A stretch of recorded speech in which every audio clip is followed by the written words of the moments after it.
Hey everyone, this is Borvak. I want to do a quick review of Guardians of the Galaxy number one by Donny Cates, and it looks like Jeff Shaw is doing the art. You'll notice right away on the cover, it's a really cool looking cover. I like the stars, the different colors.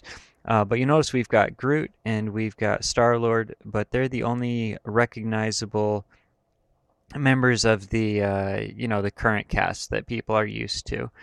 Let's jump right in and see what the story is about. Um, Basically, it starts with Eros. He is apparently the brother of Thanos, and he's got a bunch of people gathered in order to read the last will and testament of Thanos. Um, I don't know what I think about all these. This like whole pantheon deity thing is kind of a bit overdone and silly, but um, so they play a recording of Thanos, and he says, "Help me, Obi-Wan Kenobi. You're my only hope." Just kidding. What he actually says is basically, this isn't my last will and testament. This is my warning to you that everything is going according to plan because I planned that if I ever died, I would upload my consciousness into another body. So I'm gonna have fun watching all you guys trying to kill each other, trying to find out which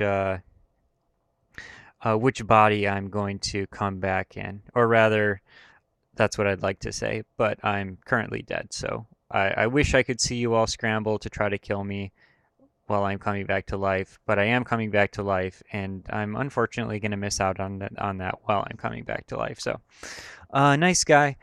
We cut over to, I guess this is the Rider now, is the ship that Star-Lord is in, and he's kind of getting upset at Groot, who's apparently cutting himself.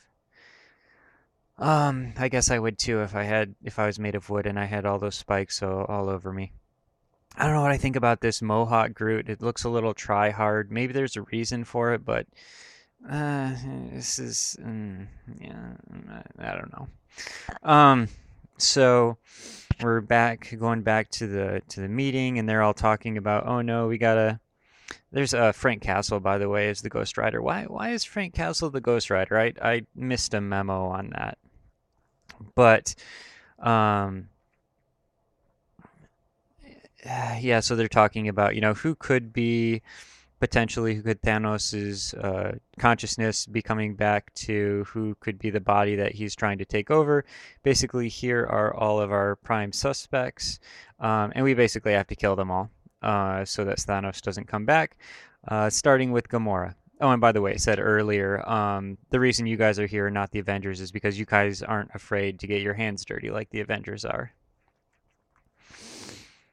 Uh,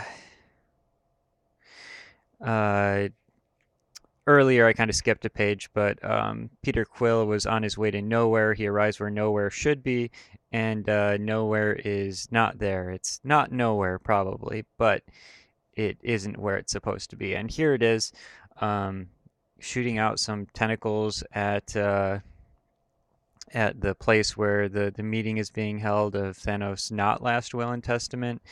And here comes the Black Order. They're coming down, and they're gonna start a big fight, and they're there to steal Thanos' body. Meanwhile, Peter Quill is talking with one of the what are these called? I can't think today. Anyway, the Buckethead Brigade. I kind of like it. He's kind of talking like a cop, kind of like a professional in really any industry. Peter Quill's trying to tell him what's up, and he's like, yeah, I'm the expert here, and you don't know what you're talking about. Until he gets in a call from headquarters saying, hey, yeah, nowhere is gone. And he's like, oh, yeah, I guess you were right. We'll take care of it, though. um, and the Black Order, they throw a black hole in space, and they suck up all these guys. Ooh, that's really cool looking art. Kind of goes away. But then Beta Ray Bill, you don't see him yet, but he's throwing out his hammer. It latches onto the rider, the ship, and they kind of reel themselves in and get on board. And and are saved from death in the black hole. Now we've got these guys again, the space cops, and they're all like, we have to put you guys under arrest. And apparently Peter Quill has some diplomatic immunity, and he says, no, you guys need a warrant in order to come upon my ship. And they say, no, you have diplomatic immunity. You and your crew do. These guys, these jokers don't. And he says, okay, well, in that case, this is my crew. This is my new crew. Frank Castle doesn't really like that idea. I ain't signed up to be a member of the Guardians of the Galaxy. That's kind of a weird trope to take up 2 pages on, but I'm a sucker. I like it. So we kind of just skip ahead, and here's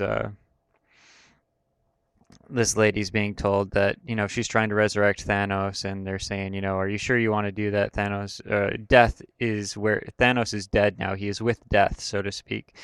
And death is his greatest love, because death is a character in the Marvel Universe. Are you sure you want to steal him from his true love? Is that wise? And it's to be continued. I got a picture of Thanos there, so what do I think about this issue? First of all, Rocket Raccoon is missing, but I think it was Kate's on Twitter said that we're not missing anything. We haven't been told where Rocket is in any comics, so none of us is missing anything. They just haven't revealed that yet, so it's an interesting thing. But in the meantime, basically, we've got Peter Quill, Star-Lord, is the only recognizable member of the Guardians of the Galaxies for those who are into the movies or into that run that the movies were based on.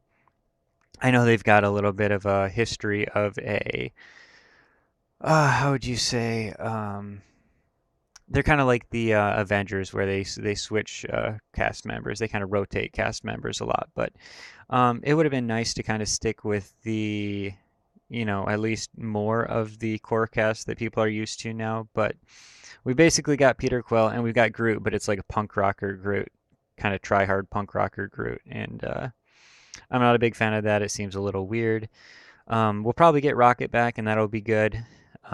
It might actually be, I kind of want to say it might be fun to see Rocket Raccoon interacting with kind of a punk Groot, but it would be interesting, but that's at the expense of actually having to have a punk Groot, which I'm not a big fan of. So interesting book. If I lived in the Marvel Universe, I would not be happy about Thanos coming back, but as a reader, I'm glad they're not getting rid of him. I'm glad Thanos is going to continue to be a character. He's a good character, good villain. I'm glad they're bringing him back. As far as the rest of this, we'll see what happens. I've enjoyed Donny Cates' writing in Venom, so we'll see how he does here. This is shaping up to be kind of a big question mark for me. I don't know if this is going to be up my alley or not, but we'll see. This is on my pull list, so we will find out. But what do you guys think? You have any thoughts on this issue or the direction of the series? Let me know. And if you saw anything that interested you, you want to read it for yourself, go ahead and either buy it digitally or support your local comic shop so you can read it word by word, panel by panel, and page by page for yourself instead of relying on somebody's summary or somebody's review. Just jump in and read it all for yourself.